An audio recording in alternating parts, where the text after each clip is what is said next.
স্বৈরাচারী সরকার এটা বৈষম্য সৃষ্টি করছে এবং বৈষম্য শুধু কোটাটা একটা মাত্র টিপ অফ দ্য আইসবার্গ। সারা দেশে সব বিষয়ে বৈষম্য করা হচ্ছে।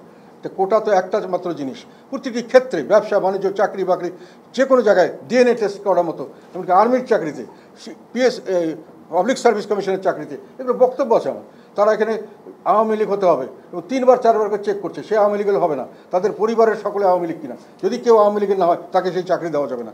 এইভাবে একটা সুবিধাভোগী গোষ্ঠী তৈরি করা হচ্ছে এবং এই সুবিধাভোগী গোষ্ঠীর মাধ্যমে তারা শাসক শ্রেণী এদেরকে লাঠিয়াল বাহিনী হিসেবে ব্যবহার করে দেশের সিংহভাগ মানুষকে একেবারে স্লেভের মতো, একটা জন্তু জানোয়ারের মতো তাদেরকে ব্যবহার করছে। তাদের কোনো অধিকার নাই, তাদেরকে বাঁচার কোনো রকম সুযোগ দেওয়া হচ্ছে না, তাদেরকে তাদের জীবন ধারণের কোনো ব্যবস্থা করা হচ্ছে না। এইসব বক্তব্য বিভিন্ন প্রেসে এসছে, টেলিভিশনে এসছে এবং কন্টিনিউয়াসলি এসছে আপ টু দ্য লাস্ট।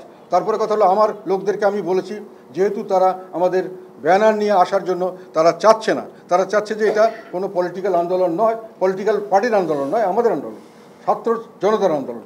সেই জন্য আমি বলেছি যে আমাদের দলের সবাইকে বলেছিলাম, যে যেখানে পারো, ছাত্র সংগঠনকে বলেছিলাম তোমরা ছাত্রদের সঙ্গে যাও, কাজ করো, এবং অন্যদেরকে বলেছিলাম যে যেখানে আছো নিজেদের অবস্থান থেকে তাদেরকে সমর্থন জানাও, তার সঙ্গে কাজ করো। রংপুরে আমার কনস্টিটিউয়েন্সি, সেখানে ছাত্ররা মিছিল করেছে, তাদেরকে উপরে গুলি বর্ষণ হয়েছে, আমার একটা ছেলে মারা গেছে এবং প্রায় 15-20টা ছেলে অ্যারেস্টেড হয়েছে এবং তাদেরকে নিয়ে যাওয়া হচ্ছে, অনেকে পালিয়ে গেছে বাঁচার থেকে, অনেক লোক থাকতে পারেনি। সকলেই আমরা বৈষম্যের, তখন সরকার এটা নিয়ে আমাদের ওখানকার নেতা নেত্রীদের উপরে চরমভাবে তাদের উপরে করে তাদেরকে বিভিন্ন হয়রানিমূলক মানে ধমক দেওয়া, ধরে নিয়ে পিটানো, অনেক কিছু করেছে। বিভিন্ন জায়গায় এটা হয়েছে। আমাদের এখানে আমাদের ছাত্র সমাজের লোকরা এখানেও শহীদ মিনারে গিয়ে প্রেসিডেন্ট করেছে, ঢাকা সব জায়গায় করেছে। এখন কথা হলো, আমাদের প্রেজেন্স তো ওইভাবে অবভিয়াস হয় না, যেহেতু আমাদের সংখ্যা কম।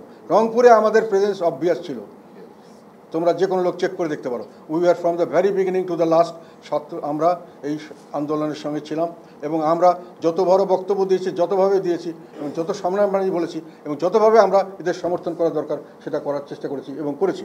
এটার ব্যাপারে যারা অপব্যাখ্যা করছেন যে আমরা আর কারো পক্ষে নয়, আমরা ইনডাইরেক্টলি নয়, আমাদের সংসদে ছিলাম, সংসদে বিরোধী দলের ভূমিকা পালন করেছি, সত্যিকার অর্থে বিরোধী দলের ভূমিকা যেটা পালন করা দরকার আমরা সেটা করার চেষ্টা করেছি এবং করেছি। আমরা যেসব কথা বলেছি সেটা বাংলাদেশের ইতিহাসে খুব কম জায়গায় সম্ভব হয়েছে। আমরা সরকারের সমালোচনা, সরকারের প্রতি, তৎকালীন সরকার প্রধানের সামনে আমরা বলেছি, দেশে কর্তৃত্ববাদ চালু হয়েছে, এক নায়কতন্ত্র চলছে, দেশে স্বৈরাচার চালু হয়েছে, এসব কথা আমি সংসদে বলেছি। সমস্ত সংসদ উনি দাঁড়িয়েছিলেন, সমস্ত সংসদ হই করে উঠছে। আমি নির্বাচনের পরে বলেছি নির্বাচন হয়নি, এগুলো নির্বাচনে কী হয়েছে সব করে বলেছি। আমরা যেটা করার করেছি, জনগণ আমাদের কথা জানে শুনে। আমাদের ওখানে গিয়ে হই করে মাঠে যাওয়ার জন্য তারাও বলে নেই, আমাদের সেই রকম ম্যান পাওয়ারও নেই। তবে আমাদের যেখানে যেটা কর্তব্য করেছি, সবচেয়ে বড় কথা মোরাল সাপোর্ট আমরা সবসময় দিয়ে গেছি, তাদের পক্ষে সবসময় কথা বলেছি।